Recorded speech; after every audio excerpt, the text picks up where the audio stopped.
Many businesses spend more money on inventory than on anything else, which means that inventory accounting can do quite a bit to help you both save money and increase profits. This video covers what inventory is, what it isn't, and why it's a good idea to do inventory accounting. We're not giving tax advice, however, and it's always best to talk to a qualified advisor if you have any questions about setting up a new inventory accounting system. Inventory comes in many shapes and sizes, depending on the type of business you run.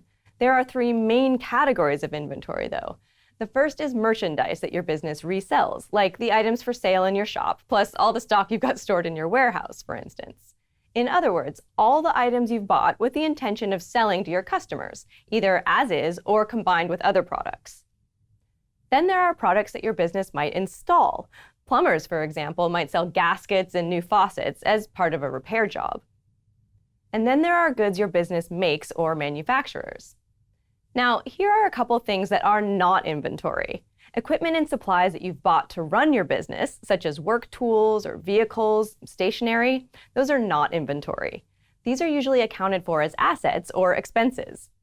And some drop shipping businesses don't have inventory either. It's usually not considered inventory if you sell goods online that you never actually take ownership of, as in some cases when a third party delivers the goods directly from their warehouse to your customers.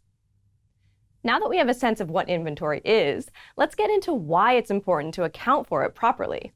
At its most basic level, when you understand how much inventory you have, how much it cost you, and how much you're selling it for, plus when it's selling, you can gain insights to help you make smarter business decisions. Working out your profit margins will help you figure out which products are earning you the most money versus which products just aren't worth it.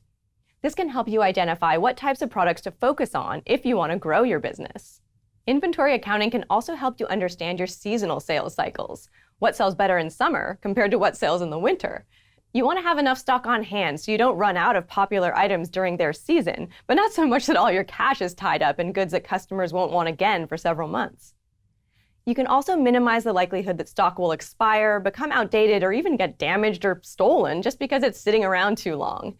And you can potentially save money by timing your orders to take advantage of bulk discounts or important tax milestones. Bottom line, if you want to be able to do all the things I just mentioned, it's a good idea to account for your inventory. There are several ways to do it, and guess what? You don't always need to physically count every single item of stock.